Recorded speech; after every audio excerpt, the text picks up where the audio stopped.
Okay, everybody, back with you here again, and now we're going to focus our attention to a little bit bigger polynomials.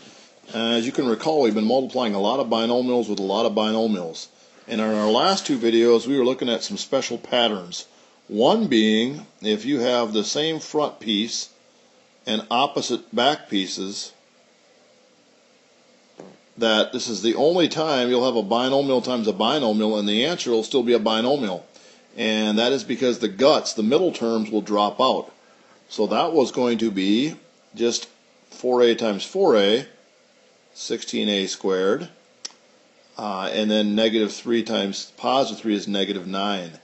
All right, because the outside would have been positive 12a and the inside would have been negative 12a, and they would have canceled out. So that was a pattern we talked about. And then just in our last little video, if you happen to have a binomial squared, and I talked that this is different than this, because now you're taking something times itself. So there, again, you can do it in your head, but you got to be a little bit careful. You have to square the front piece, yes. You have to square the back piece, yes.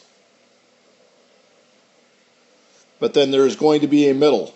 And the middle was gotten by multiplying these two and then doubling that back. So 5 times 2x is 10x, double it would be 20x, and that was your middle. Okay? So you have these special patterns that we've been discussing and working through. Now, when you get into bigger polynomials, you guys, it's no different than when you got into bigger numbers, say when you were in 4th grade multiplication. So maybe you had a 426 times a 37. And again, going back to that idea, you would take the 7 times which one? And if you know what you're doing, you're taking the 7 times all three of them. And then you're taking the 3 through all three of them. And you're actually doing 6 multiplications. Now similarly, guys, if I take 2x plus 3, and then I got 4x squared, negative 5x, positive 2, and I say I want to get that product, it's just the same exact idea as you have over on the right with the number. So now it's the 2x is going to come through first. This is why I don't use that word FOIL very much, guys, because it doesn't generalize to bigger products. I mean, the bottom line is you got a couple things that I've got to multiply all three of these things. So you take the first thing and you bring it through. Now remember to add your exponents. So 2x, that's power 1, 4x squared, 8x cubed. Continue, 2x times negative 5x, negative 10x squared. 2x times 2 is 4x.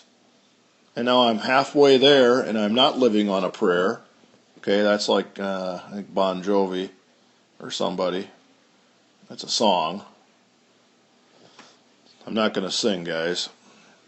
So now we're going to take the 3 and bring it through. All three of these. So 3 times 4x squared is 12x squared. Now I'm going to line that up with the other x squareds because, as you know, you're going to have to combine at the end. So 3 times negative 5x, negative 15x. 3 times 2 is 6.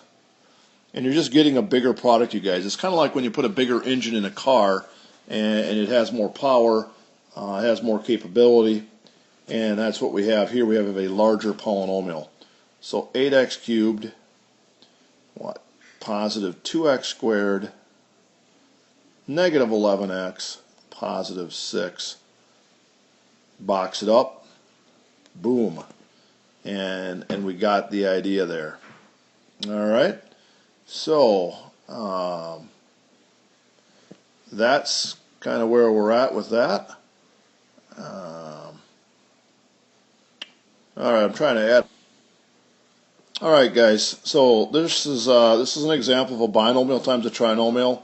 I was trying to create another page here and having a little problem with that, so we'll leave it at that for now and see if I can figure out my technological deficiencies. So there you go.